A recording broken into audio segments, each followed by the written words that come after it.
Naveen job opportunities I टीमध्ये create होत आहेत, खास करून फ्रेशर मुलांसाठी सुद्धा क्रिएट होत आहेत, ज्याच्याबद्दल याच्या आधी मुलांनी ऐकलंसुद्धा नव्हतं. आता 2026मध्ये अशी सिच्युएशन आहे की जो फक्त सुरुवातीला वाटच पाहत बसला की मी एवढंच पॅकेज मिळालं, हेच झालं तरच करिअर चालू करेल, तो अजूनही त्याच शून्यावरती उभा आहे. कुठल्या अशा हायली पेड स्ट्रीम आहेत जिथे स्टुडंट्सने थोडंसं लक्ष दिलं. पहिली गोष्ट, जो कुठला क्लास तुम्ही चूज कराल त्याच्यामध्ये नक्की पहा की त्या क्लासचं जे कोणी मेन ओनर, फाउंडर, डिरेक्टर, जे कोणी मेन पर्सन आहे ते स्वतः आय टीमधून आहेत का, ते स्वतः टेक्निकल बॅकग्राऊंडचे आहेत का, त्यांना स्वतः आय टीचा गंध आहे का. पालक कुठे निगेटिव्ह आहेत या फील्डला घेऊन, की एखाद्याची डिग्री झाली तर जॉब 100% मिळणारच, हे फिक्स समीकरण होतं. पालकांनी आत्ताच्या सिच्युएशनमध्ये, खास करून 2026मध्ये आपण बोलतोय, एक गोष्ट समजून घेणं गरजेचं आहे सर.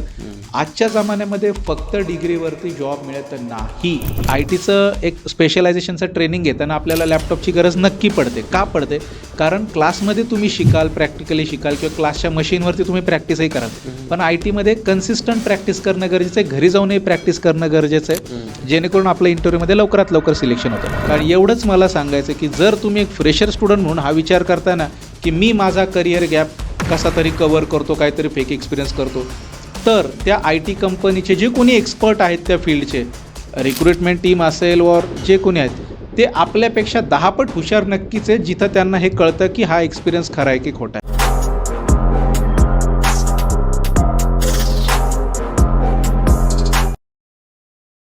नमस्कार, मी डॉक्टर राज जाधव.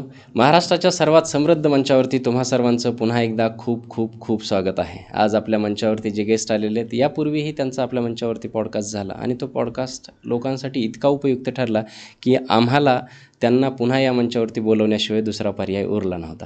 बऱ्याचदा काय होतं की आजकाल बेरोजगारी वाढलेली आहे, नोकरी मिळणं फार मुश्किल झालेलं आहे, परंतु आजचे जे आपले गेस्ट आहेत ना, त्यांनी कित्येक लोकांना नोकरी मिळवून दिलेली आहे.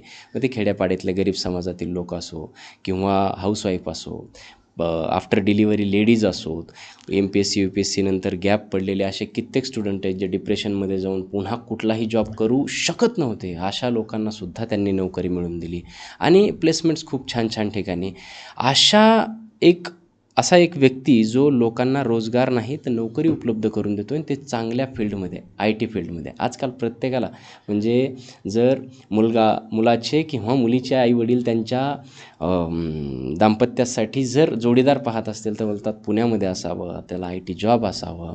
आणि अशा आय टी फील्डमध्ये नोकरी मिळत नाही आणि त्याच फील्डमध्ये नोकरी मिळवून देणारे एक सर आपल्या मंचावरती आज आलेले आहेत. मला अभिमानाने त्यांना या मंचावरती स्वागत करायला आवडेल.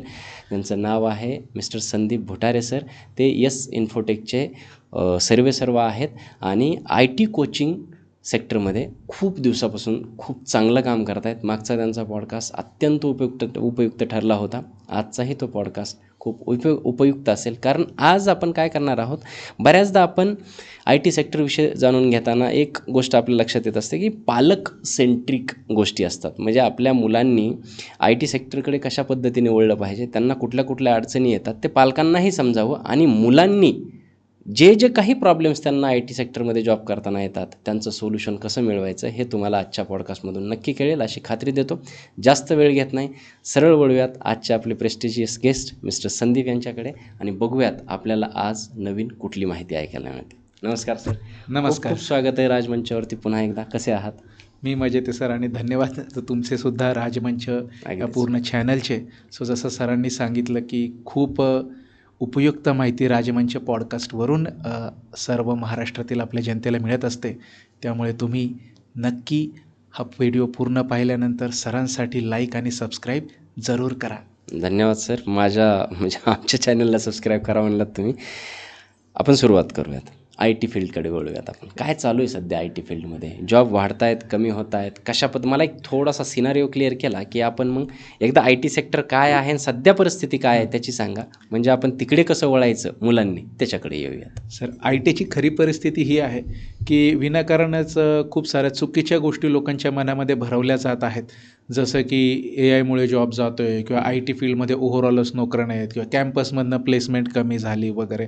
सो नाण्याची एकच बाजू फक्त प्रत्येकजण कुठल्या ना कुठल्या न्यूज चॅनलमध्ये वगैरे बोलतोय. पण त्याच नाण्याच्या ज्या पॉझिटिव्ह बाजू आहेत हे कोणीच सांगत नाही. सो IT परिस्थितीचं पहिली जर स्टेप आत्ता डिस्क्राईब करायची झाली तर खूप वेगाने IT इंडस्ट्री ही चेंज होतीये. रिव्होल्युशन एक त्याच्यामध्ये येतं आहे, ही पहिली गोष्ट आहे. सो चेंज होण्याचा जो स्पीड आहे IT इंडस्ट्रीमध्ये जो फॅक्टर आहे तो बाकी इंडस्ट्रीपेक्षा खूप जास्त वेगाने चेंज होती. आणि दुसरी सगळ्यात महत्त्वाची गोष्ट म्हणजे अशा नवीन जॉब ऑपॉर्च्युनिटीज IT मध्ये क्रिएट होत आहेत, खास करून फ्रेशर मुलांसाठी सुद्धा क्रिएट होत आहेत, ज्याच्याबद्दल याच्या आधी मुलांनी ऐकलं सुद्धा नव्हतं. बरं. असं आहे. सो खूप चांगल्या प्रकारे IT इंडस्ट्री पुढे जाते. हां, चेंज होऊन जाते, नवीन टेक्नॉलॉजीजला AI सारख्या गोष्टींना ॲडॉप्ट करून जाते. पण IT इंडस्ट्री ही खूप चांगल्या प्रकारे ग्रो होते आणि भरपूर जास्त जॉब ऑपॉर्च्युनिटीज आत्ता सध्या IT इंडस्ट्रीमध्ये आहेतच. आपण सकारात्मकतेने त्या गोष्टींकडे फक्त पाहिलं पाहिजे. जॉब वाढत आहेत. हो, नक्कीच सर. याचं बेस्ट एक्झाम्पल देतो. आता आपल्या बऱ्याच जनतेला असं वाटेल की असं कसं काय, जॉब कसे वाढतात, आम्ही तर सगळीकडेच हे ऐकतो की IT मध्ये जॉब जात आहेत. बेस्ट एक्झाम्पल देतो सर. कोविड पॅन्डेमिकच्या अगोदर जेव्हा AIची बूम नव्हती तेव्हा AI/ML इंजिनियर ही जॉब प्रोफाईलच मार्केटमध्ये अस्तित्वात नव्हती. आणि आज टॉप 5 जॉब ऑपॉर्च्युनिटीज पूर्ण जगामध्ये, फक्त इंडियन IT इंडस्ट्रीचं मी नाही बोलत आहे, पूर्ण जगामध्ये टॉप 5 ज्या जॉब ऑपॉर्च्युनिटीज आहेत त्याच्या लिस्टमध्ये नंबर 2 किंवा नंबर 3ला हा ऑप्शन आलेला आहे. पण याबद्दल बऱ्याच लोकांना माहितीच नसतं किंवा त्यांना सकारात्मकतेने ते कोणी सांगतच नाही. सो कन्व्हेन्शनल काही जॉब जे टिपिकली 15-20 वर्षांपासून आपण ऐकत आलेलो आहे ते नक्कीच थोड्याशा पर्सेंटेजने कमी होत आहेत. पण त्याचसोबत बाकीचे खूप सारे जॉब अवेलेबल होत आहेत. त्यासाठी खूप चांगले पॅकेजेस कंपनीज ऑफर करत आहेत आणि खूप साऱ्या मुलांचं त्याच्यामध्ये सक्सेसफुली प्लेसमेंट झालं आहे, जॉब त्यांना मिळालेले आहेत. हीच तर पॉझिटिव्ह बाजू आज आपल्याला डिस्कस करायची आहे सर. नक्कीच खूप छान पद्धतीने तुम्ही सांगितलं की काय होतं, मार्केटमध्ये एक निगेटिव्हिटी असते, ते निगेटिव्हिटी काढणं हेच तुम्हाला काम आहे. नक्कीच. जेव्हा पालक आपल्या पाल्यांना, मुलं असो मुली असो, त्यांना IT सेक्टरमध्ये गेली पाहिजेत का, तिथं 2 गोष्टी आहेत. पगार तर खूप चांगला आहे, ते तुमच्यापेक्षा चांगलं कोणाला माहीत असेल. पगार चांगला आहे, स्टँडर्ड ऑफ लिव्हिंग चांगली आहे. तिथं गेल्याच्या नंतर आपल्या मुलाचं मुलीचं करिअर छान होईल, त्याचं लग्न छान, म्हणजे असं सगळ्याच गोष्टी त्याच्यामध्ये असतात. सेटलमेंट. परंतु पालक कुठे चुकतायत याच्याकडे सुद्धा पाहिलं पाहिजे. म्हणजे पालकांनी पालकांची आता मार्केटची निगेटिव्हिटी आपण बोललो, तर पालक कुठे निगेटिव्ह आहेत या फील्डला घेऊन, त्याच्याबद्दल थोडंसं मला ऐकायचं. पालकांच्या केसमध्ये सगळ्यात एक महत्त्वाची गोष्ट काय सर, जेव्हा पालक त्यांच्या ग्रॅज्युएशनच्या यंग फेजमध्ये होते त्या जनरेशनमध्ये एक फिक्स समीकरण होतं जे आज नाही आहे. त्यावेळेस आपल्या पालकांच्या वेळेसचं समीकरण हे होतं की एखाद्याची डिग्री झाली तर जॉब 100% मिळणारच, हे फिक्स समीकरण होतं. पण आत्ताच्या मुवमेंटला ती सिच्युएशन नाही. किंवा त्या काळात मी म्हणेन एखाद्याचा डिप्लोमा जरी झाला असेल तरी त्याला 100% जॉब हा मिळायचा, भले तो छोटा मोठा असेल पण मिळायचा. पण पालकांनी आत्ताच्या सिच्युएशनमध्ये, खास करून 2026मध्ये आपण बोलतोय, एक गोष्ट समजून घेणं गरजेचं आहे सर. आजच्या जमान्यामध्ये फक्त डिग्रीवरती जॉब मिळत नाही. का मिळत नाही? कारण कॉम्पिटिशन तितकी झालेली आहे. उदाहरणार्थ, टाइम्स ऑफ इंडियाच्या एका सर्वेनुसार एका वर्षी भारतामध्ये फक्त इंजिनियर्स हे जवळपास 12 ते 15 लाख पासआउट होतात. बाकीचे BCA, BCS, MCA, MCS हे सगळ्या गोष्टी वेगळ्याच. मग एवढं जर कॉम्पिटेटिव्ह एन्व्हायरमेंट आहे तर मग फक्त त्या डिग्रीवरती अवलंबून राहून कसं जमेल? हा महत्त्वाचा फॅक्टर. आणि त्या काळात कसं होतं की कॉलेजेसची संख्याही खूप कमी होती, त्याच्यामुळे ठराविक संख्येनेच स्टुडंट पासआउट व्हायचे. पण आताच्या जमान्यामध्ये कॉलेजेसची संख्या पूर्ण महाराष्ट्रामध्ये किंवा भारतामध्ये खूप जास्त झालेली आहे. तेवढे ग्रॅज्युएट पासआउट होतात. त्यामुळे कॉम्पिटिशन वाढल्यावरती नक्कीच कंपन्यांचा कल काय जातो, आम्हाला अजून बेटर कॅन्डिडेट पाहिजे, अजून आम्हाला जास्त स्पेशलायझेशन असलेलं कॅन्डिडेट पाहिजे. सो पालकांनी सगळ्यात महत्त्वाची ही गोष्ट समजून घेणं आहे की जर का तुम्ही तुमच्या मुलीला वयाच्या 21-22व्या वर्षापर्यंत त्यांची डिग्री होईपर्यंत सपोर्ट करताय, त्यांनी आयुष्यात पुढं जावं, स्वतःच्या पायावर उभं राहावं याच्यासाठी, तर अजून काही महिन्यांचा, कमीत कमी एक 6 महिन्यांचा सपोर्ट त्यांना तुम्ही करणं गरजेचं आहे. ही मार्केटची रिॲलिटी जर तुम्ही जाणून घेतली ना तर कुठेतरी तुमचा जो मुलगा किंवा मुलगी आहे त्याला पॉझिटिव्हली घेईल. तुम्ही जो विश्वास त्याच्यावरती दाखवताय त्या विश्वासाला तोही सपोर्ट करेल की नाही, माझ्या आईवडिलांनी मला समजून घेतलंय, मी पण मन लावून मेहनत करणे, डिग्री झालं म्हणजे सगळं झालं असं नाही.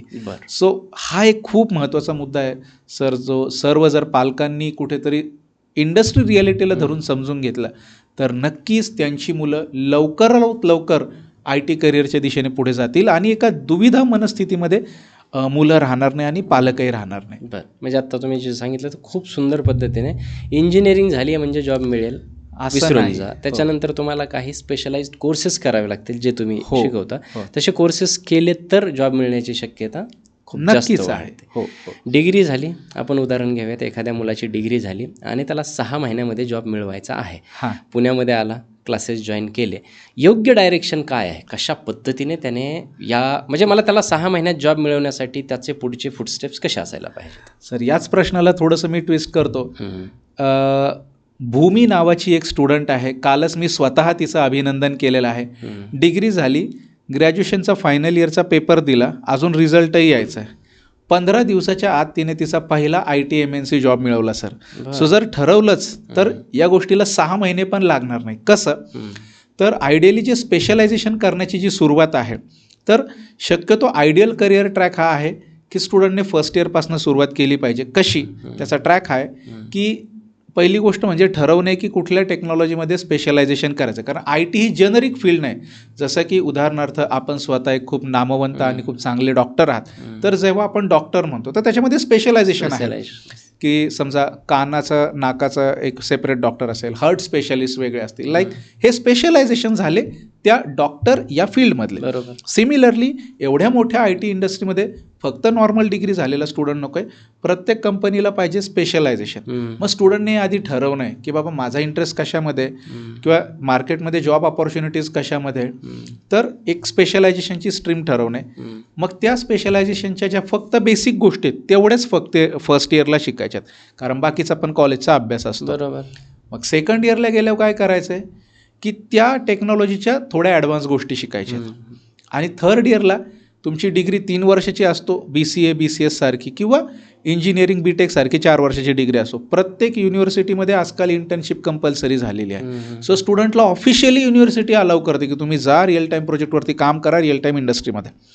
सो फर्स्ट इयरला बेसिक, सेकंड इयरला ॲडव्हान्स, थर्ड इयरला त्याचं स्पेसिफिक इंटर्नशिप म्हणजे रिअल टाईम प्रोजेक्टवरती काम.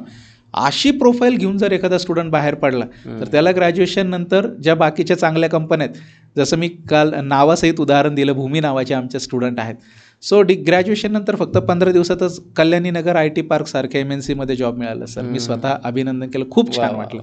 सो असा हा पूर्ण ट्रॅक असला पाहिजे त्याच्यामध्ये आणि अशा कॅन्डिडेटला जॉबची अजिबात कमी नाही आहे. अच्छा, आता तुम्ही बोलता बोलता बोलून झालात की स्ट्रीम शोधणं फार गरजेचं आहे. कारण काय होतं की हे खूप वास्ट आहे, आपण काय सगळीकडचं सगळं काही शिकू शकत. सो स्ट्रीम फार महत्त्वाचे आहे. लगे हात हे पण सांगून टाका की कुठल्या अशा हायली पेड स्ट्रीम आहेत जिथे स्टुडंट्सने थोडंसं लक्ष दिलं. सो खास करून जेव्हा फ्रेशरला 2026मध्ये IT करिअर आता चालू करायचं तर एवढी मोठी IT इंडस्ट्री मी स्वतः ओपन अपली सांगतो की 1-2 टेक्नॉलॉजीवरती चालत नाही.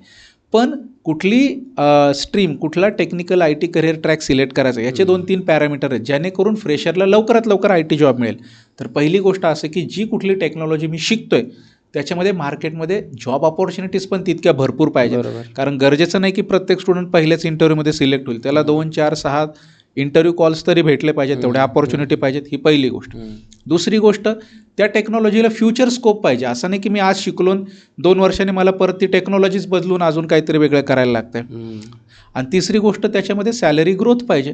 सो ह्या सगळ्या पॅरामीटर्सचा जर विचार केला तर सध्या टॉप 2 टेक्नॉलॉजीज ITमध्ये मी फ्रेशरसाठी सजेस्ट करेन. पहिली गोष्ट म्हणजे जर तुमचं एज्युकेशन बॅकग्राऊंड हे कॉम्प्युटर किंवा आपण ज्याला CSIT रिलेटेड फील्ड म्हणतो, कॉम्प्युटर रिलेटेड एज्युकेशन और डिग्री, ते झालेले असेल तर आजही सॉफ्टवेअर डेव्हलपमेंट ज्याला आपण शक्यतो फुल स्टॅक म्हणतो त्या गोष्टीसाठी खूप चांगल्या ऑपॉर्च्युनिटीज आहेत. आणि दुसरी गोष्ट, जर तुमचं एज्युकेशन हे नॉन IT फील्डमधनं झालेलं असेल तर data science, AI ML, data related technology, त्याच्यामध्ये डेटा ॲनालिटिक्स पण येतं, या टेक्नॉलॉजीला खूप जास्त scope, number of opportunities, future growth या फ्रेशरच्या दृष्टीने आहे. सो या 2 टॉप टेक्नॉलॉजीजवरती जर फ्रेशरने काम केलं, दोन्हीपैकी एक कुठली पण त्यांच्या एज्युकेशन बॅकग्राऊंडनुसार, तर खूप चांगलं आणि उत्तम IT करिअर फ्रेशरचं चालू होऊ शकतं.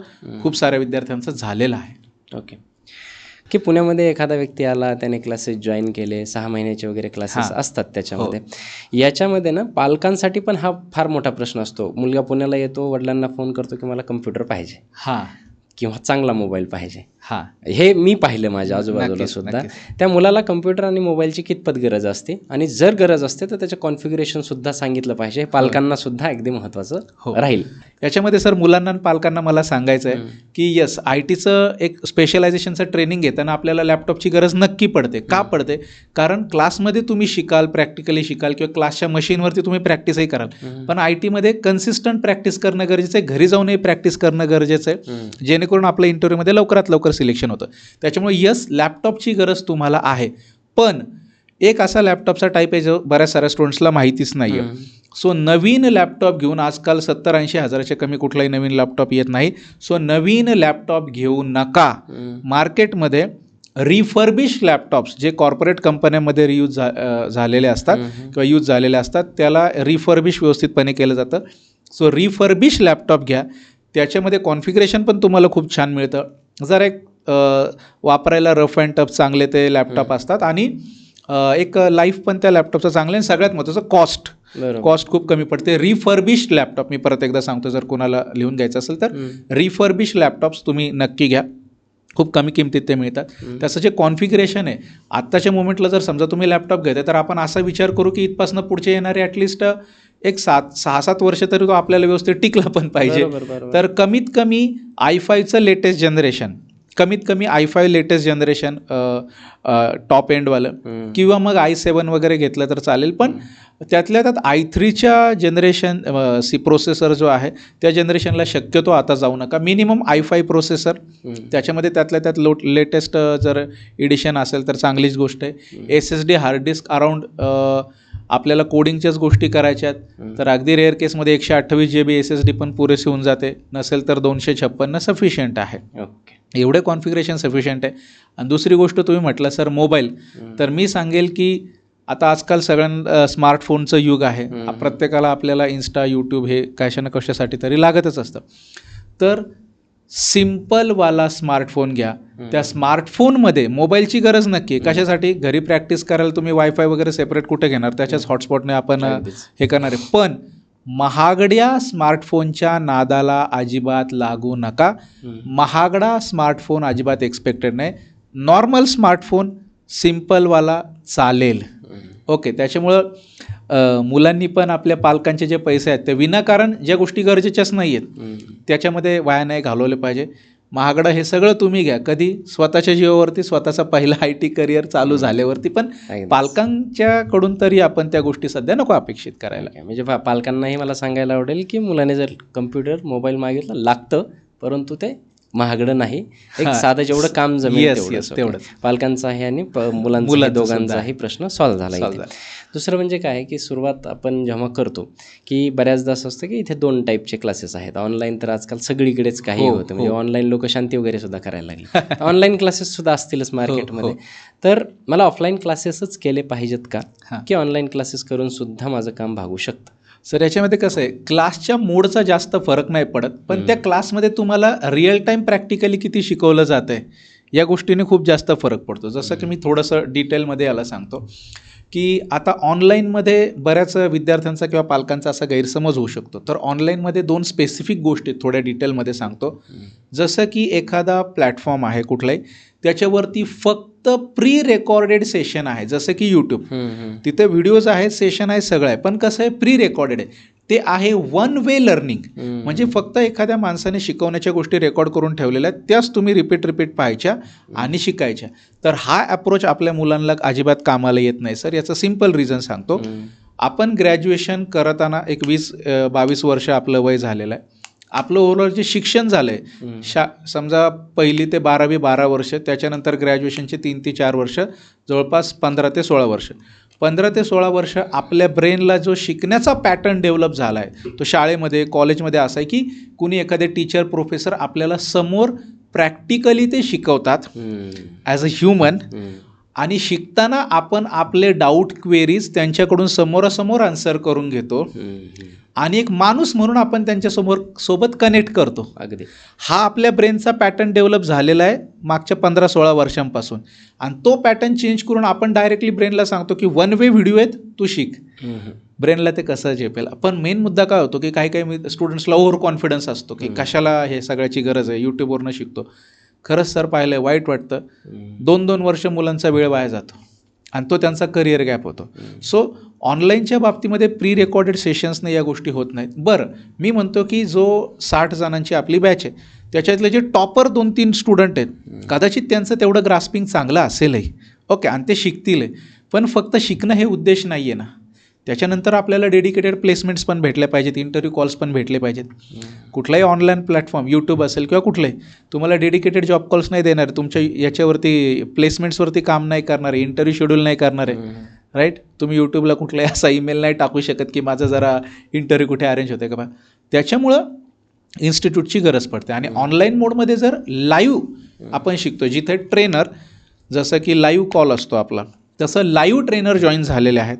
लिमिटेड बॅच साईजमध्ये 10-12 स्टुडंटची एक बॅच आहे, तिथं स्टुडंट जॉईन झालेले आहे. आणि लाईव्ह जर ते शिकतायत ऑनलाईन मोडमध्ये तर तो अप्रोच या ठिकाणी चालतो, कारण टेक्निकल गोष्ट गिव्ह अँड टेक झालं पाहिजे. Yes, give and take, two way communication असलं पाहिजे. ट्रेनर तुमच्यासोबत कनेक्टेड पाहिजे लाईव्ह, मग ते समोरासमोर असू द्या. क्वेरीज पण क्लिअर झाल्या पाहिजे. एक्झॅक्टली. आणि त्यासाठी ट्रेनर आयदर समोर असतील किंवा लाईव्ह असतील, ओके. आणि सगळ्यात महत्त्वाचं क्राऊडेड बॅच नाही. त्याच्यामुळं ॲप्रोचपेक्षा, म्हणजे जो मोड आहे शिकण्याचा, ऑनलाईन की क्लासरूम, याच्यापेक्षा जास्त बरं हे राहील की आपण हे पाहिलं पाहिजे ट्रेनर लाईव्ह समोर आहेत का. आणि सगळ्यात महत्त्वाचं, शाळा भरवायची नाही, लिमिटेड स्टुडंट्स आहेत का, तरच मुलं त्यांचे डाऊट विचारतात, ते सॉल्व्ह होतात आणि इंटरव्ह्यूमध्ये ते व्यवस्थित परफॉर्म करतात. आणि या सिच्युएशनमध्ये काय होतं आहे सर, म्हणजे बऱ्याच मुलांचा असा आग्रहच असतो की मला फक्त क्लासरूमच शिकायचं आहे, मला लाईव्ह समोरासमोरच शिकायचं आहे क्लासरूममध्ये.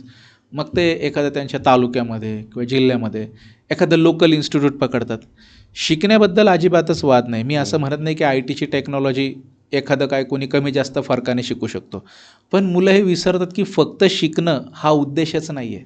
हा आपल्या करिअर गोलची फक्त अर्धीच जर्नी आहे, अर्धाच पार्ट येतो शिकणं. नंतरचा मेन पार्ट काय, डेडिकेटेड प्लेसमेंट टीम, जी त्या मुलांच्या जॉब इंटरव्ह्यूवरती काम करणार आहे. आणि लोकल इन्स्टिट्यूटकडं स्वतःची डेडिकेटेड प्लेसमेंट टीम नसते, कंपन्यांसोबतचे टाईप नसतात, MNC कंपन्यांचे टाईप नसतात. शिकल्यावरती मुलगा मग जॉब कसा मिळवणार, मग तो परत त्या 0 स्टेजवरती जाऊन येतो. मग त्याचाही कॉन्फिडन्स डळमळीत झालेला असतो. पॅरेंट्सही म्हणतात अरे एकदा तुझं क्लास करून झालेला आहे, आता परत कशाला करायचा. पण त्याच्यामधला जो फरक होतो तो त्यांना कळत नाही. सो हा फॅक्टर मुलांनी लक्षात घेतला पाहिजे. 2 प्रकारचे क्लासेस असतात मला असं वाटतं. एक खरंच चांगलं शिकवत असतील म्हणून तिथे गर्दी होत असेल. दुसरं, आजकाल काय मार्केटिंगचा जमाना आहे, मी माझी PRशिप एवढी स्ट्रॉंग करतो की माझ्या क्लासेसमध्ये अफाट गर्दी होते, फीससुद्धा जास्त असते. दुसरी गर्दी एक ठिकाणी होते जिथे खूप मिनिमम फीस असते. लोक काय करतात, ठीक आहे सगळे तेच शिकवणार आहेत वगैरे असं थोडं डोक्यात ठेवून मग ते एकतर कमी फीस आहे म्हणून त्या क्लासला जातात, किंवा दुसरं त्या एका क्लासेसची मार्केटिंग खूप स्ट्रॉंग झालेली आहे म्हणून तिथे जातात, मग तिथे गर्दी. दोन्हीकडे गर्दी आहे.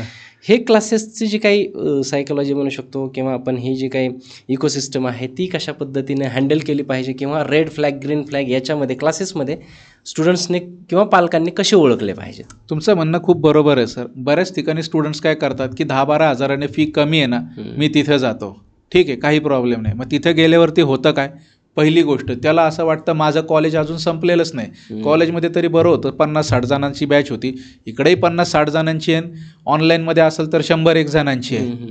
तिथंच त्याचा कॉन्फिडन्स संपून जातो. कसा आपली ग्रामीण भागातील सामान्य मध्यमवर्गीय कुटुंबातली मुलं आहेत. मला प्रत्येक मुलाला सुद्धा पालकांना हा प्रश्न विचारायचा आहे, खरंच 50-60 जणांमध्ये तुमचा जो कोडमध्ये एरर आलेला आहे, ITचं शिकताना जे काही टेक्निकल गोष्टी आहे, कोडिंग एरर, जे काही तुमचे डाऊट आहे, खरंच 50-60 जणांमध्ये आपण किती वेळा विचारू सर, किती वेळा हात वरती करून आपली ही एक हिंमत होईल की त्या टीचरला विचारायचं की हां माझ्या कोडमध्ये हा डाऊट आहे, मला हा एरर येतो किंवा माझ्याकडे. एकदा विचारेल, दोनदा विचारेल, नंतर बाकीचे 50 जण आपल्याकडे असे पाहतात की तुम्ही आमचा वेळ का वाया घालवतात. पहिली गोष्ट कोणी एकदा पण विचारत नाही. ते 10-15 हजार वाचवायला जातात मुलं. त्याच्यामध्ये प्रॉब्लेम काय होतो की इतक्या क्राऊडेड बॅचेस असतात जेणेकरून त्यांचे डाऊटच सॉल्व्ह होत नाही, पहिली गोष्ट. दुसरी गोष्ट, त्याच्यामध्ये सगळ्यात मोठं नुकसान पैशापेक्षाही जास्त होतं, जे कुणीच सांगत नाही, ते होतं वेळेचं. का? कारण आता ते काय फी भरली तर थोडंफार 4-6 महिने तर केलं पाहिजे, पण ते 4-6 महिने अर्धवट नॉलेज घेऊन ते तसेच राहतात, जेणेकरून काय होतं इंटरव्ह्यूमध्ये ते पास होत नाही. आणि तो जो वेळ वाया जातो ना सर, तो वेळ नसून त्या स्टुडंटचा करिअर गॅप वाढत जातो. आणि अख्ख्या मार्केटमध्ये प्रत्येकाला माहिती आहे, सगळ्या सुजाण पालकांना, विद्यार्थ्यांना जे हा पॉडकास्ट पाहत आहेत ते माहिती आहे, जेवढा करिअर गॅप जास्त तेवढ्या मिळणाऱ्या अपॉर्च्युनिटीज कमी. आणि मुलगा स्वतःचा आत्मविश्वासही गमावून बसतो. पालकांनाही असं वाटतं, अरे एका ठिकाणी क्लासला लावलं होतं, स्टुडंटला पाठवलं होतं, काय त्याचं झालं नाही, परत कशाला लावायचं. आणि याच्या पुढची स्टेप मग जर तो मुलगा असेल तर कुठंतरी तो नॉन टेक्निकल फील्डमध्ये जॉब करायला चालू करतो सर्व्हायवलसाठी. आणि त्याच्यानंतर त्याला त्या चक्रव्यूहातून कधीच बाहेर पडता येत नाही. किंवा मुलगी असेल तर घरचे पण विचार करतात की आता बास झालं, ग्रॅज्युएशन झालं, 6-8 महिन्याचा तुझा कोर्स झाला, काही होत नाही, हे होत नाही, कुठंतरी मुलगा पाहून लग्न करून देतात. खूप चांगली मुलं हे जे सुरुवातीचे 10-15 हजार रुपये वाचवायला जातात ना, त्याच्या नादात नंतर नॉन टेक्निकल फील्डमध्ये जॉब करताना किंवा मुलींचं डायरेक्टली लग्न होताना मी स्वतः पाहिलेलं आहे. परंतु त्यावेळेस काय पालकांना समजून सांगणं पण थोडंसं रिस्की होऊन जातं किंवा असं सांगता येत नाही, कारण एकदा त्यांचा विश्वास तो कमी झालेला असतो त्या गोष्टींवरती. सो फक्त 10-15 हजाराने कुठे कमी आहे म्हणून जर आपण हे करायला जातोय, तर साधी गोष्ट, प्रत्येक स्टुडंट जो IT मध्ये जायचं आहे तो मिनिमम ग्रॅज्युएट आहे. सो जगामध्ये प्रत्येक ग्रॅज्युएटने एवढा विचार करावा, जिथं कॉस्ट कमी आहे तिथे बाय डिफॉल्ट क्वालिटी कमीच असणार आहे. हा जर विचार पालकांनी आणि स्टुडंट्सने केलं तर नक्कीच त्यांचे ते 10-15 हजाराचा विषय नाही, त्याचे 6-8 महिन्याचा त्यांचा करिअर गॅप होतो ना सर. आणि नंतर मग हे नॉन टेक्निकल फील्डमध्ये जॉब करणं, मुलगी असेल तर एखादा चांगला मुलगा पाहून लग्न लावून देणं. जी मुलगी एक चांगली वर्किंग प्रोफेशनल प्लस गृहिणी बनू शकत होती, ती फक्तच गृहिणी बनून राहते, हे खूप मोठं दुःखाची गोष्ट असते. हे रेड फ्लॅग कसे ओळखायचे क्लासेसमधले? 1-2 असे पॉईंट्स आहेत जे तिथून तुम्ही बाजूला व्हा, तो क्लास तुमच्यासाठी नाही आहे, तुमचा क्लास बाजूला सोडा. पण थोडक्यात एक स्टुडंट आहे पुण्यामध्ये, सर्च करतोय क्लासेस, एक रेड फ्लॅग क्लास किंवा नाही इथे मी नाही गेलं पाहिजे, इथे माझा टाईम आणि पैसे दोन्ही जाणार आहेत. सो काय काय पॅरामीटर्स लावायचे त्याच्याबद्दल मी सांगतो. पहिली गोष्ट, जो कुठला क्लास तुम्ही चूज कराल त्याच्यामध्ये नक्की पहा की त्या क्लासचं जे कोणी मेन ओनर, फाउंडर, डिरेक्टर, जे कोणी मेन पर्सन आहे ते स्वतः IT मधून आहेत का, ते स्वतः टेक्निकल बॅकग्राऊंडचे आहेत का, त्यांना स्वतः ITचा गंध आहे का. कारण आजकाल काय होतं की फक्तच याच्यातनं 2 पैसे कमवायचेत म्हणून जसं तुम्ही म्हटलात मगाशी, मार्केटिंग, ब्रँडिंग करून मुलांना माहितीच नाही कोण ओनर आहे, काय त्याची जॉब प्रोफाईल आहे, खरंच त्याला स्वतःला ITचा गंध आहे की नाही. सो हे नक्की पाहिलं पाहिजे की जे कोणी त्या क्लासचं मेन ओनर, फाउंडर, डिरेक्टर, जे कोणी मेन पर्सन असेल ते स्वतः ITत आहे का, ITचा गंध आहे का, ITमध्ये काही एक्सपिरियन्स आहे का, ही पहिली गोष्ट. दुसरी गोष्ट, हे पण पाहिलं पाहिजे की ते जो कुठला क्लास आहे तो मार्केटमध्ये किती वर्षांपासून आहे. रिसेंटली 1-2 वर्ष झालेली आहेत, खूप गोड कमिटमेंट देत आहेत, पार अगदी बॉन्ड पेपरवरती काहीतरी लिहून देत आहेत, रातोरात पोराबा करण्याचे खूप सारे प्रकार पुण्यामध्ये झालेले जे विद्यार्थ्यांना, पालकांना माहिती आहे. मी वेगळं त्याबद्दल काही बोलत नाही. सो थोडंसं एस्टॅब्लिश मार्केटमध्ये व्यवस्थित आहे का हे पाहिलं पाहिजे. तिसरी गोष्ट, शाळा भरवायची नाही आहे. तिसरी गोष्ट हे, कारण आपली सामान्य मध्यमवर्गीय कुटुंबातली मुलं आहेत, ग्रामीण भागातली मुलं आहेत ज्यांची इच्छा आहे IT मध्ये करिअर करण्याची, ते जर शाळेसारख्या 30-25-50-60 जणांच्या बॅचमध्ये जाऊन बसले, त्या बिचाऱ्यांचे डाऊट क्वेरीज सॉल्व्ह होत नाही. सो हे नक्की पाहिलं पाहिजे की तिथं पर्सनलाइज अटेन्शन मिळतं का, लिमिटेड स्टुडंटची बॅच साईज आहेत का, कारण या प्रोफेशनल गोष्टी आहेत, प्रोफेशनल करिअरकडे घेऊन जाणाऱ्या गोष्टी आहेत स्टुडंटला, ते होतं आहे का हे पाहिलं पाहिजे. चौथं, आपल्या सगळ्या मुलांचा थोड्याफार फरकाने एक कॉमन प्रॉब्लेम असतो, तो म्हणजे कम्युनिकेशन. मी स्वतः माझं पूर्ण शिक्षण मराठी शाळेतनं झालेलं आहे. जरी ॲक्सेंचरमध्ये 10 वर्षाचा माझा IT करिअर जॉब झाला, तरी ॲक्सेंचरमध्ये सुरुवातीला कसं मराठीत म्हणतो ना आपण, ततमम व्हायचं, त्याच्यातून मी स्वतः गेलेलो आहे, मला त्याची जाणीव आहे. त्याच्यामुळे हे नक्की पाहिलं पाहिजे की तिथं कम्युनिकेशनवरती डेली काम होतं का. बरोबर. जर, कारण मुलाला फक्त टेक्निकल शिकून फायदा नाही, तो इंग्लिशमध्ये इंटरव्ह्यूमध्ये जाऊन बोललाच नाही, त्याचं सिलेक्शन कसं होईल, त्याची स्वप्न कशी पूर्ण होतील. सो हे होतं आहे का हे पाहणं खूप गरजेचं आहे. आणि 5वी आणि सगळ्यात महत्त्वाची गोष्ट म्हणजे, फक्त शिकण्यासाठी तुम्ही हा क्लास किंवा ट्रेनिंग जॉईन करत नाही आहे. मेन उद्देश आहे की ते शिकून त्या पर्टिक्युलर टेक्नॉलॉजीमध्ये आपल्याला जॉब मिळवायचा आहे. सो ते वरवर बोलून होत नाही. त्यासाठी काम करणारी डेडिकेटेड अशी placement team, expert placement team तिथे आहे का? कारण जर प्लेसमेंट टीम नसेल तर तुमच्या प्रोफाईलवरती कोणी कामच करणार नाही. तुमची प्रोफाईल HR सोबत कोणी डिस्कसच करणार नाही फ्रेशर IT जॉबसाठी. आणि मग तुम्ही शिकून भले खूप छान तुम्हाला नॉलेज मिळेल, पण मग इंटरव्ह्यूची अपॉर्च्युनिटी जर मिळालीच नाही तर मग जॉब कसा मिळेल? सो डेडिकेटेड प्लेसमेंट टीम आहे की नाही हे पाहणं गरजेचं आहे. त्याच्यानंतर खरंच तिथून किती स्टुडंटला प्लेसमेंट मिळाली आहे, त्यांना जॉब मिळालेला आहे हे पण पाहणं गरजेचं आहे. आजकाल कसं होतं, एखाद्या ठिकाणी तुम्ही गेलात ना, कॉमन सिनारिओ असतो की अशी यादी लावलेली असते विद्यार्थ्यांच्या नावाची. ओके, 100 जणांची यादी, 200 जणांची यादी, 50. आता फक्त ते नाव पाहून काय कळेल की खरंच त्याचं प्लेसमेंट झालेलं आहे की नाही? काहीतरी व्हॅलिड प्रूफ पाहिजे की हा बाबा त्याचं प्लेसमेंट होतं आहे, तुम्ही त्याचं अभिनंदन करताय. म्हणजे काहीतरी तो व्हॅलिड स्टुडंट आहे ज्याला व्हॅलिड याच्या आधी प्लेसमेंट मिळाली.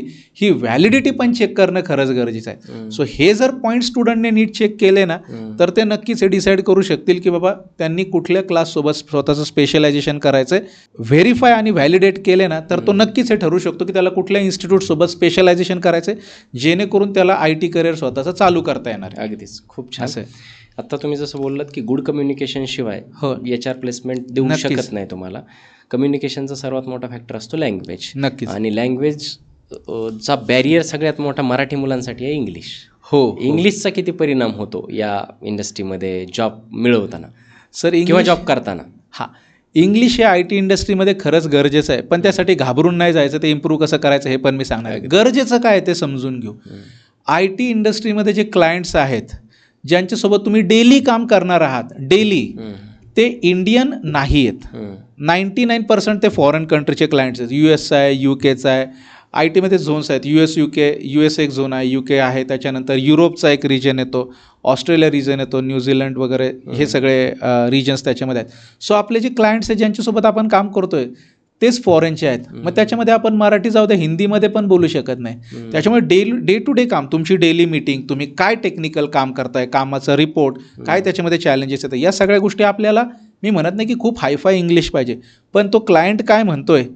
जसं की ॲक्सेंचरमध्ये मला आठवतं सुरुवातीचे 1 महिना असं होतं की ते क्लायंट मीटिंगमध्ये हेडफोन असा घट्ट दाबून त्यांचं प्रोनाऊन्सिएशन, एक शब्द ते काय म्हणतात ते ऐकायला लागायचं. ओके, पण मुद्दा हा आहे की आपल्याला डेली काम सगळं त्या इंग्लिशमध्ये करायचं आहे. ॲज वेल ॲज आपलं सगळं रिपोर्टिंग, मीटिंग्स, सगळं काही इंग्लिशमध्ये होणार. त्याच्यामुळे बेसिक इंग्लिश यायला पाहिजे. मी म्हणत नाही खूपच एक्सलंट पाहिजे, तो क्लायंट काय बोलतो हे समजलं पाहिजे. आणि आपल्या कामाचं रिपोर्टिंग, आपलं एक्सप्लेनेशन, मीटिंगमध्ये आपले पॉईंट्स बेसिक सिम्पल इंग्लिशच्या शब्दांमध्ये मांडता यायला पाहिजेत. इतकं तरी यायला हवं. ओके, आता मुद्दा असतो की ते येतच नाही, मग करायचं काय? तर मला हे सांगायचं आहे की इंग्लिश हे नॉलेज नाही आहे, ती एक भाषा आहे आणि भाषा शिकता येते. ओके, याच्याबद्दल पॉझिटिव्ह गोष्ट काय, नॉलेजचं असेल तर गोष्ट वेगळी, ती एक भाषा आहे, भाषा शिकता येते सर. बरोबर. आणि तीच आपल्या येस इन्फोटेकमध्ये आपण टेक्निकल सोबत डेली स्टुडंटला शिकवतो. सो फक्त बेसिक ग्रामॅटिकल सेंटेन्स. आणि याच्यामध्ये पण पुढची गोष्ट, जे कुठले विद्यार्थी पालक हा पाहतायत ना, मी तुम्हाला सांगतो की तुम्हाला 100% इंग्लिश येत आहे. तुमच्या आयुष्याचं उदाहरण देऊन, कसं, ग्रॅज्युएट झालेला स्टुडंट आहे, प्रत्येक सेमिस्टरचं त्याने 100 मार्काचा किंवा जो काय मार्काचा पेपर आहे तो कशामध्ये लिहिला आहे सर? इंग्लिशमध्ये लिहिला आहे. ओके, बरं, म्हणजे त्याला रिटन इंग्लिश येतं आहे.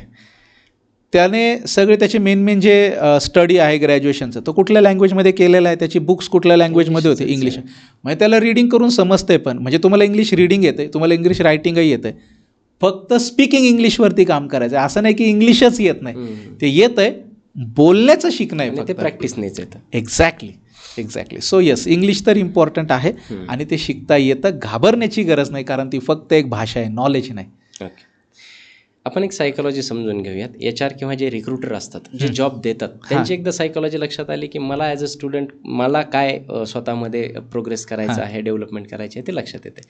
काय असते या रिक्रुटरची सायकोलॉजी म्हणा, किंवा एक रिक्रुटर जेव्हा एखादा जॉब प्लेसमेंटसाठी एखाद्या स्टुडंटला निवडतो, प्लेसमेंट देतो, तेव्हा त्याची सायकोलॉजी काय असते आणि काय काय पाहतो?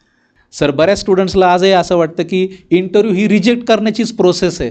कंपन्या इंटरव्ह्यू फक्त आपल्याला रिजेक्ट करण्यासाठीच घेतात किंवा आपण रिजेक्टच होऊ. तर असं नाही आहे. इंटरव्ह्यू ही ॲक्च्युली रिजेक्शनची नाही तर ती सिलेक्शनची प्रोसेस आहे. कुठलाही HR रिक्रुटर हा सिलेक्ट करण्यासाठी इंटरव्ह्यू घेत असतो. मी सुद्धा बऱ्याच कंपन्यांच्या पॅनलमध्ये सेपरेट काम केलेलं आहे. तर मुद्दा आहे की खरंच रिक्रुटर खूप खुश होतात जेव्हा त्यांना एखादा व्हॅलिड कॅन्डिडेट मिळतो. तर ते काय पाहतात नक्की? पहिली गोष्ट म्हणजे IT मध्ये आजच्या जमान्यामध्ये 2026 मध्ये आपण बोलतोय तर लागतं स्पेशलायझेशन. की कंपन्यांचं जसं जॉब डिस्क्रिप्शन जरी तुम्ही पाहिलं तर त्याच्यामध्ये असं असतं की we need a fresher in this technology. Example, we need fresher in Java full stack, we need fresher in let's say data science AI/ML और we need a fresher in data analytics. So पहिली गोष्ट HR किंवा recruiter पाहतात ती म्हणजे specialisation. ते असेल तरच तुमचा रिझ्युमे सिलेक्ट होतो. त्याच्यानंतर जेव्हा तुम्ही इंटरव्ह्यूमध्ये जाता हाय लेवलवरती 2 स्किल असे असतात जे कंपनीज पाहतात. एक टेक्निकल स्किल्स, ते तुम्हाला येत आहे का त्या टेक्नॉलॉजीचं, का कारण ते आपलं ब्रेड अँड बटर आहे. दुसरी गोष्ट तुमचं खूप एक्सलंट नाही पण at least above average English communication. ह्या जर गोष्टी असतील, specialisation plus technical skills plus communication skills, ह्या 3 गोष्टी जर स्टुडंटकडे असतील तर इमिजिएटली त्या स्टुडंटचं IT इंटरव्ह्यूमध्ये सिलेक्शन हे होतच होतं. सो ह्या 3च गोष्टी रिक्रुटर जे आहेत HR हे फ्रेशरसाठी पाहत असतात. का? कारण त्यांना पण माहिती आहे ना समोरचा स्टुडंट फ्रेशर आहे, त्याच्याकडून आपण त्या टेक्नॉलॉजीचं खूप एक्सलंट नॉलेज किंवा खूप रॉकेट सायन्स नाही एक्सपेक्ट करणे, पण ते एवढंच पाहतात की उद्या जर मी याला फ्रेशर म्हणून हायर केलं तर हा कॅन्डिडेट माझ्या टीममध्ये फ्रेशर म्हणून ॲडॉप्ट होईल का, तो ॲटलिस्ट फ्रेशर म्हणून ती टर्मिनॉलॉजी समजू शकेल का. एक फ्रेशर टीम मेंबर म्हणून फक्त जर तो टीममध्ये ॲडॉप्ट होण्यापत असेल व्यवस्थित 100% सर त्याचं सिलेक्शन हे होतच होतं. ओके, खूप छान सर. सर्वात मोठं जे आहे की आत्ता आपण मगाशी डिस्कस केलं की एखाद्याची डिग्री झाली आहे आणि त्याने लगेचच त्याला जर जॉब करायचा आहे तर तो जॉब करू शकतो. इथे 2-3 फॅक्टर आहेत. एखाद्याने ग्रॅज्युएशन कंप्लीट केलं, MPSC UPSC जसं आत्ता थोडंसं वारं आहे त्या गोष्टीचं, आत्ता कमी झालं आहे थोडक्यात, पण मागे काय होतं MPSC UPSC मग थोडीशी पोस्ट काढण्यासाठी ट्राय करतात पुणे मुंबई अशा ठिकाणी जाऊन, मग 3 वर्ष 4 वर्ष 5 वर्ष असे गॅप घेतात आणि तिकडे जेव्हा ते यशस्वी होत नाहीत तेव्हा असं वाटतं की नाही आपण get back to the home असं म्हणत पुन्हा आपल्याला जॉब पाहिजे IT मध्ये. हा एक गॅप झाला. दुसरं असतं की लग्नानंतरचा गॅप असतो, काही लोकांचा डिलिव्हरी नंतरचा गॅप असतो. असे बरेच गॅप्स येतात लोकांच्या लाईफमध्ये. तुम्ही आणि गॅप मागाशी एकदा बोलता बोलता तुम्ही हे बोललात की जेवढे गॅप वाढेल तेवढे तुमचे चान्सेस पण वाढतात आणि पेमेंटवरती पण थोडासा फरक पडतो. सो ह्या गॅपवाल्या लोकांना जर मोटिवेट करण्यासाठी किंवा त्यांच्यासाठी एक आपण पॉझिटिव्हिटीज पसरवण्यासाठी आपण इथे बसलेलो आहोत. सो त्यांना मोटिवेट करण्यासाठी किंवा गॅप नंतर लोकांनी या फील्डकडे अप्रोच कसं केलं पाहिजे हा माझा प्रश्न आहे. सर या प्रश्नाचं उत्तर देताना जसं तुम्ही म्हटलं अगोदर की MPSC UPSCचा अभ्यास करणारे स्टुडंट आहे तर नक्कीच मी असं म्हणत नाही की कुणी गव्हर्नमेंट एक्झामसाठी ट्राय करू नये. उलटं प्रत्येकाने जर त्याला त्याची इच्छा आहे, कॅलिबर आहे तर केलंच पाहिजे. एकमेव फक्त गोष्टीची आपण याच्यामध्ये काळजी घेणं आहे की थांबायचं कुठं हे कळालं पाहिजे. कारण जर ऐन उमेदीची तुम्ही 6-6, 7-7, 8-8 वर्ष सुद्धा सर 10-10 वर्ष त्याच्यामध्ये वेळ दिलेले मी स्टुडंट पाहिलेले. सो खरंच एवढा वेळ देणं त्याला वर्थ आहे का? समजा एकदा नाही झालं, 2दा नाही झालं, आपल्याला पण त्याच्या डिफिकल्टी लेवलची आपल्या स्वतःच्या कॅलिबरची 3 म्हणेन. चला जास्तीत जास्त 3 आपण पकडूया. पण याच्यामध्ये मी 2 स्टुडंट पाहिलेत. एक जे 2-3 गॅप नंतर थांबतात अटेम्प्ट नंतर, घ्या बाबा नाही होण्यासारखं विनाकारण अख्खी उमेदीची वर्ष त्याच्यात नाही घालवायची. बरोबर. पण काही जसं तुम्ही म्हटलं अगदी 10-10 वर्ष पण वेळ वाया घालवतात. तर मग या विद्यार्थ्यांसाठी खरंच खूप मुश्किल होऊन जातं. पण प्रॉब्लेम काय, मग जेव्हा ते नंतर IT फील्डकडे येतात तर गॅप त्यांना फेस करायला लागतो. तर अशा विद्यार्थ्यांना मी काय म्हणेल, सगळ्यात चुकीचं पाऊल ते विचारतात की काहीतरी गॅप कव्हर होईल का, गॅप भरून निघेल का. तर गॅप भरून निघेल, कव्हर होईल अशी कुठलीच गोष्ट नसते. पण त्याच्यामध्ये स्टुडंट परत ते फेक एक्सपिरियन्सच्यासाठी लाखो रुपये देतात, पकडले जातातच. कारण एवढंच मला सांगायचं की जर तुम्ही एक फ्रेशर स्टुडंट म्हणून हा विचार करता ना की मी माझा करिअर गॅप कसा तरी कव्हर करतो, काहीतरी फेक एक्सपिरियन्स करतो, तर त्या IT कंपनीचे जे कोणी एक्सपर्ट आहेत त्या फील्डचे, रिक्रुटमेंट टीम असेल और जे कोणी आहेत, ते आपल्यापेक्षा 10 पट हुशार नक्कीच आहे जिथं त्यांना हे कळतं की हा एक्सपिरियन्स खरा आहे की खोटा आहे. त्याच्यामुळे ते दिवस गेलेत की फेक एक्सपिरियन्स लावला आणि ग्रॅप लिटरली सर लाखो रुपये स्टुडंटचे वाया गेलेत त्या गोष्टीमध्ये. आणि नंतर पकडले जातात. कुणी लवकर पकडला जाईल, कुणी थोडा लेट पकडला जाईल, पकडला नक्कीच जाणार आणि त्यावेळेस सगळे हात वर करतात त्या स्टुडंटसोबत कोणीच नसतं. सो ही चुकीची स्टेप अजिबात उचलायची नाही. दुसरी गोष्ट, MPSC UPSC केलेल्या स्टुडंटमध्ये एक गोष्ट खूप चांगली डेव्हलप झालेली असते, ती म्हणजे पेशन्स. एवढा तासनतास अभ्यास करून त्यांच्यामध्ये पेशन्स खूप चांगला डेव्हलप झालेला असतो, जी एक पॉझिटिव्ह क्वालिटी आहे. सो सेम एफर्ट्सने जर त्यांनी फक्त 6 महिनेच IT स्पेशलायझेशनकडे वेळ दिला तर त्यांचं करिअर चालू तर नक्कीच होईल. मग इथं प्रश्न येतो की आमचा गॅप झालेला आहे, आम्हाला अपॉर्च्युनिटीज थोड्या कमी असतील का? हो, असतील. 10 पैकी 4 कंपनीज नाही तुमचा रिझ्युमे सिलेक्ट करणार आहे, पण एवढं छान पेशन्स आणि पर्सनॅलिटी पण चांगली डेव्हलप होतेच त्या गोष्टीमध्ये. तर मग जस्ट 10 पैकी उरलेल्या 6 कंपन्या आहेत, तिथे आपण पूर्ण जोर लावू ना.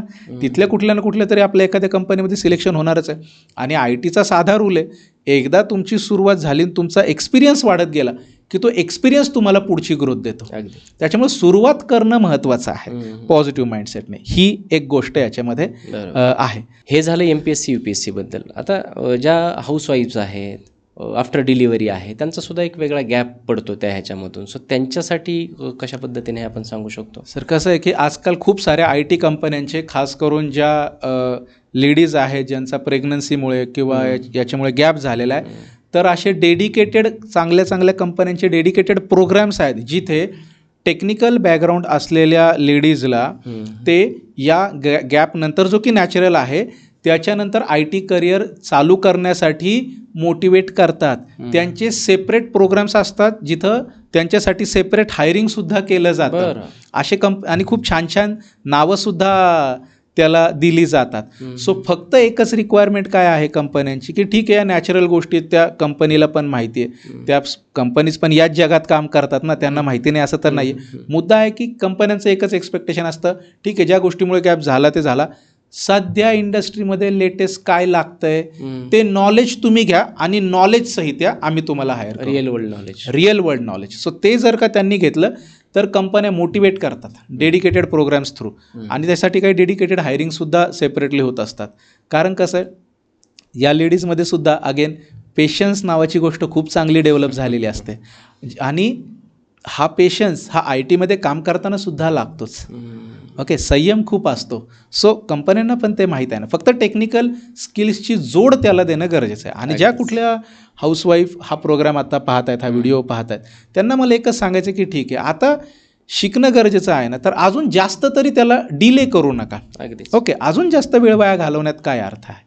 ओके, सो नक्कीच या गोष्टीसाठी पॉझिटिव्ह सोल्युशन्स IT इंडस्ट्रीमध्ये आहेत, फक्त लोकांना त्याबद्दल नीट माहीत नसतं. गॅपमुळे हडबडून जाऊ नका, आहे सगळं काही व्यवस्थित, सगळं आहे. सुरुवात करण्याची गरज आहे. सुरुवातीलाच आपण खूप चूजही नाही राहायचं की नाही, मला सुरुवातीलाच अगदी 10 लाखाचंच पॅकेज पाहिजे, भले गॅप 5 वर्षाचं झालेलं, मग कुठलीच IT कंपनी एंटरटेन नाही करत. बऱ्याचदा काय होतं की आपण जेव्हा IT जॉब करायला जातात तर सगळ्यात पहिलं लोकांच्या डोक्यात असतं पॅकेज खूप जास्त, म्हणजे की IT चांगला पगार आहे म्हणूनच लोक तिकडे वळतात. येस. सो पहिल्या इंटरव्ह्यूमध्ये आपण आता मगाशी म्हणता सुरुवात करणं फार महत्त्वाचं असतं. सो पॅकेज खरंच पहिला प्रिफरन्स दिला पाहिजे पॅकेजला, पॅकेजकडेच लक्ष दिलं पाहिजे जॉब करताना, की लॉंग टर्म विचार केला पाहिजे? ह्या प्रश्नाचे जे मी उत्तर देतोय ना सर, काही मुलांना किंवा पॅरेंट्सला पटणार नाही, पण ते योग्य आणि खरं जे आहे तेच सांगितलं पाहिजे. करिअरचा आपण विचार करतोय, करिअर ही आपल्या आयुष्यातली शॉर्ट टर्म गोष्ट नाही आहे. अगदी करिअर जे काय आपण कुठल्या फील्डमध्ये करिअर करणार ते आपल्या आयुष्याचं कमीत कमी 20-25 वर्ष तरी पुढचे आपण करिअर करतो. मग त्यामुळे आपण लॉंग टर्मचा विचार करणं हे खरंच गरजेचं आहे.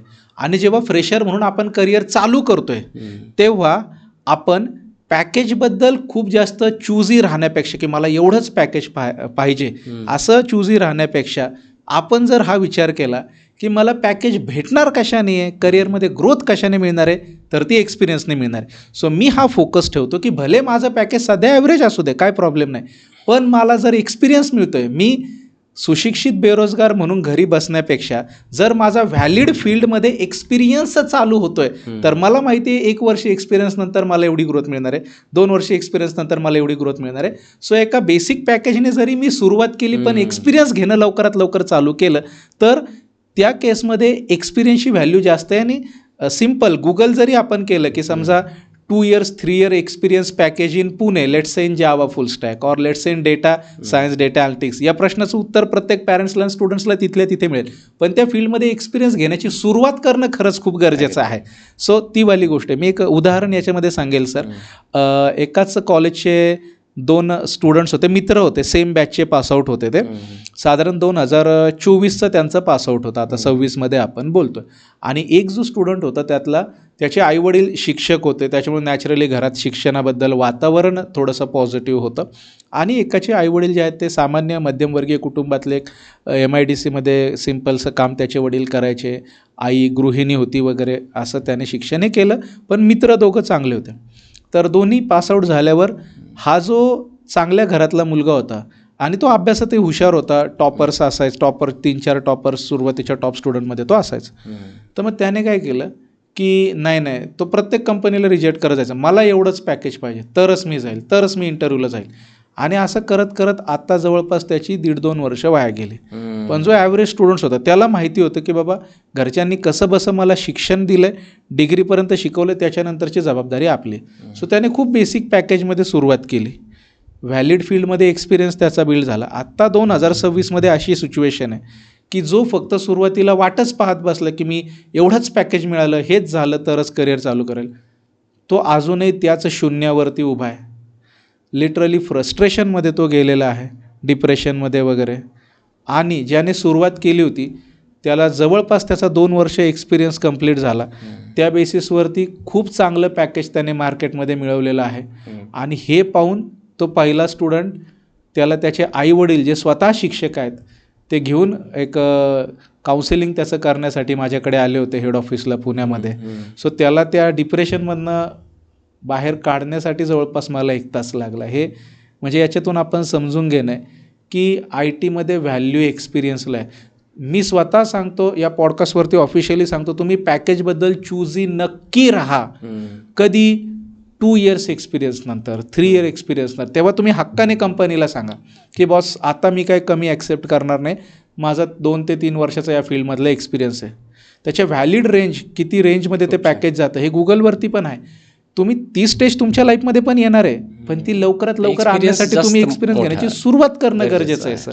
सो ही सुरुवात महत्त्वाची आहे. खूप छान, खूप छान. इथं एकदम जी दाहक वास्तव आहे आजूबाजूला ना, एक्सपिरियन्स 2 टाईपमध्ये काउंट केला जातो. एकाच कंपनीमध्ये मी 5 वर्ष काम केलं आहे आणि 5 कंपनीमध्ये 5 वर्ष काम केलेलं आहे. हां, आजकाल जॉब फार लवकर स्विच करतात लोक. मी माझे मित्रसुद्धा पाहिलेले आहेत आजूबाजूला की आमचा एक्सपिरियन्स जास्त काउंट होतो. एका कंपनीमध्ये 5 वर्ष की 5 कंपनीमध्ये 5 वर्ष, कुठलं चांगलं आहे या फील्डमध्ये? या फील्डमध्ये कसं आहे सर, एका कंपनीमध्ये 5 वर्षाला जर मी चांगलं म्हटलं तर कदाचित काही लोकांना असं वाटेल अरे याच्यामध्ये एवढी ग्रोथ होती की नाही.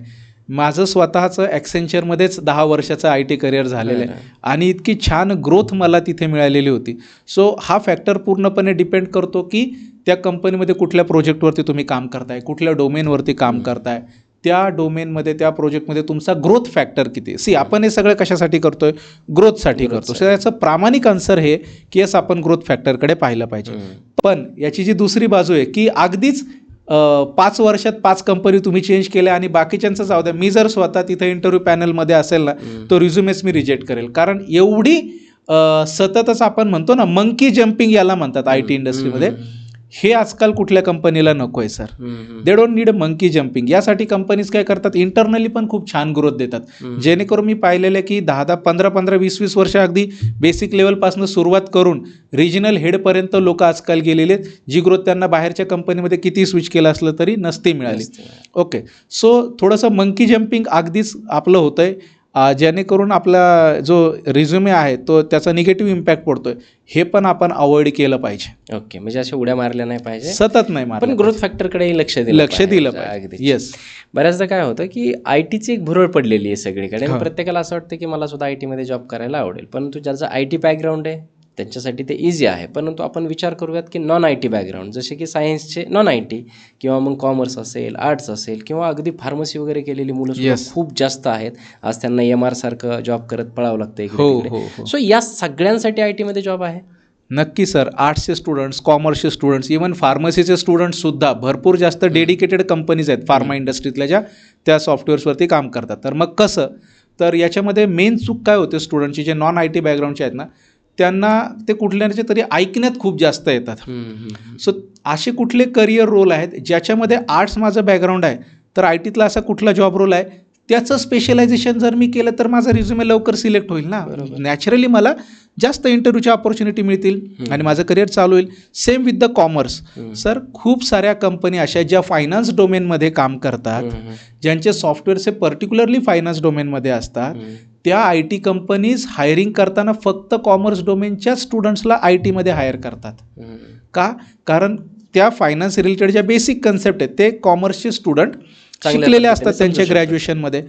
पण कॉमर्स स्टुडंटने पण त्या अशा कुठल्या प्रोफाईल्स आहेत त्यासाठीच स्पेसिफिक अपग्रेडेशन केलं पाहिजे. सो तुमचं कॉमर्सचं नॉलेज प्लस ते स्पेसिफिक अपग्रेडेशन, जेणेकरून तुम्हाला स्पेसिफिक आय टी कंपनीमध्ये चांगला जॉब हा मिळणारच आहे.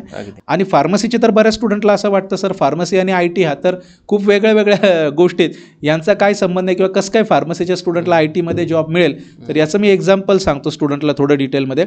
खूप साऱ्या आय टी कंपनीज अशा आहेत ज्या फार्मा इंडस्ट्री रिलेटेड सॉफ्टवेअरवरती काम करतात किंवा त्या रिलेटेड सॉफ्टवेअर ते डेव्हलप करतात. त्यामुळे त्यांना तिथे त्या सॉफ्टवेअरवरती काम करण्यासाठी फक्त टिपिकल सॉफ्टवेअर इंजिनियर नको आहे, तर फार्मा इंडस्ट्रीचा म्हणजे फार्मा रिलेटेड नॉलेज असलेलं पाहिजे.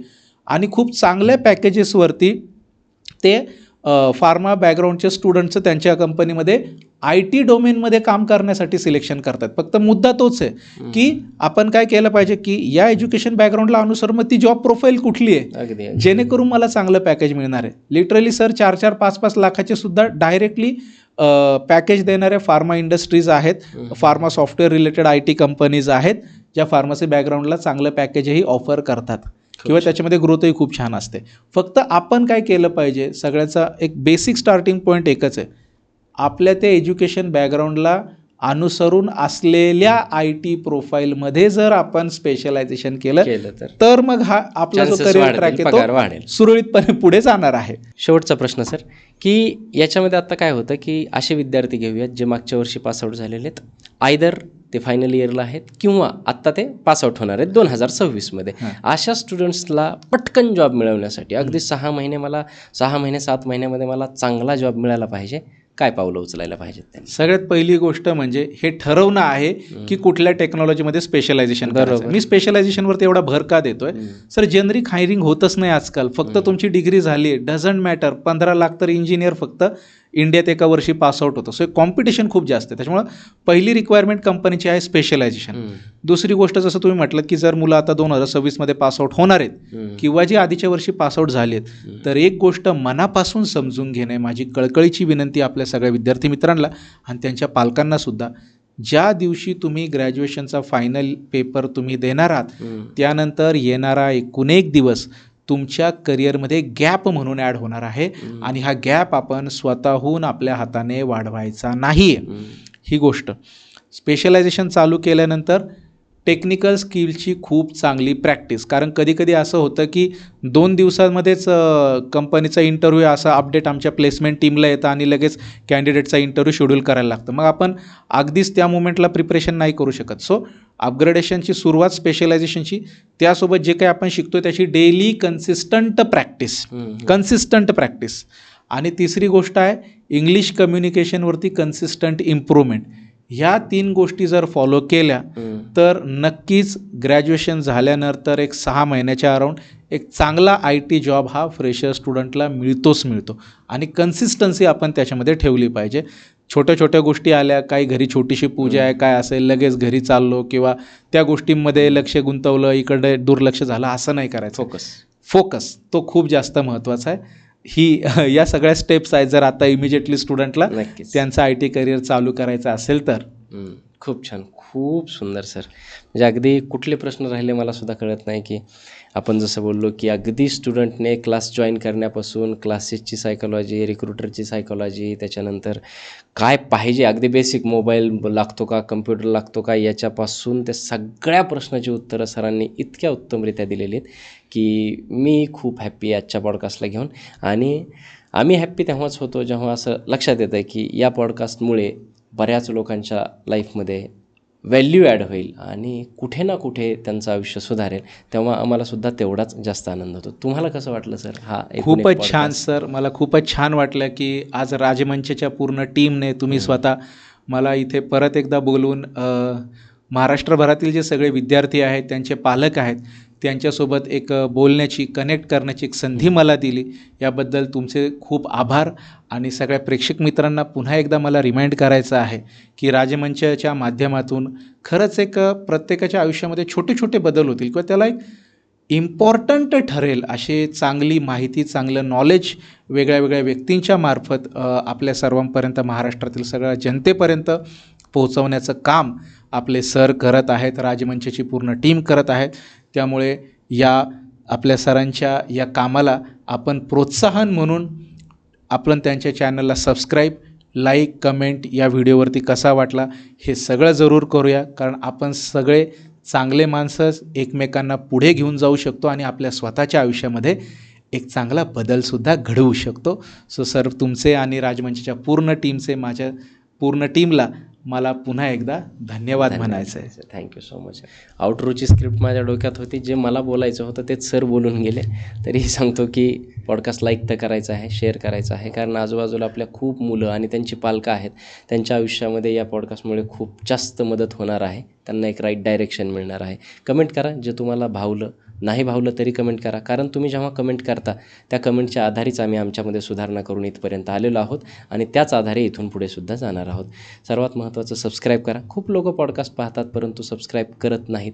तुमचा एक सबस्क्राईब आम्हाला असे अनेक पॉडकास्ट करण्यासाठी मदत करतो, ताकद देतो आणि तुम्हा सर्वांचं प्रेम असंच कायम असू द्या. सर्वात शेवटी, सर एस इन्फोटेक चालवतात, त्यांनी खूप लोकांना प्लेसमेंट दिलेली आहे आणि सरांचं नॉलेज पाहता खरंच एक काय होतं की मी आता जवळपास 250 पॉडकास्ट केलेले आहेत. गेस्ट समोर बसल्याबरोबर लक्षात येतं की व्यक्तीचं नॉलेज किंवा त्यांची जेन्युनिटी, ते सगळं लक्षात आल्याच्यानंतर खरंच सरांचं जे काही क्लासेस वगैरे असतील ते जॉईन करायचे असतील, त्यांच्याविषयी माहिती घ्यायची असेल, त्या सर्वांची लिंक आपण डिस्क्रिप्शनमध्ये देणार आहोत. सरांचं एम्पायर खूप मोठं आहे, त्यांनी आजपर्यंत जे काम केले ते खूप मोठं आहे, परंतु ते आपण पॉडकास्टमध्ये डायरेक्टली कधी डिस्कस करत नाही. तुम्ही त्या डिस्क्रिप्शन लिंकमध्ये जाऊन तुम्हाला सगळं काही बघायला मिळेल आणि तुम्ही नक्की त्यांना कॉन्टॅक्ट करू शकता. तुम्ही, तुमच्या आजूबाजूचे, तुमच्या नातेवाईकांमध्ये, पालकांना वगैरे सर्वांसाठी ते ओपन आहे. आणि या नोटवरती आपण इथे थांबूयात. धन्यवाद. Thank you so much.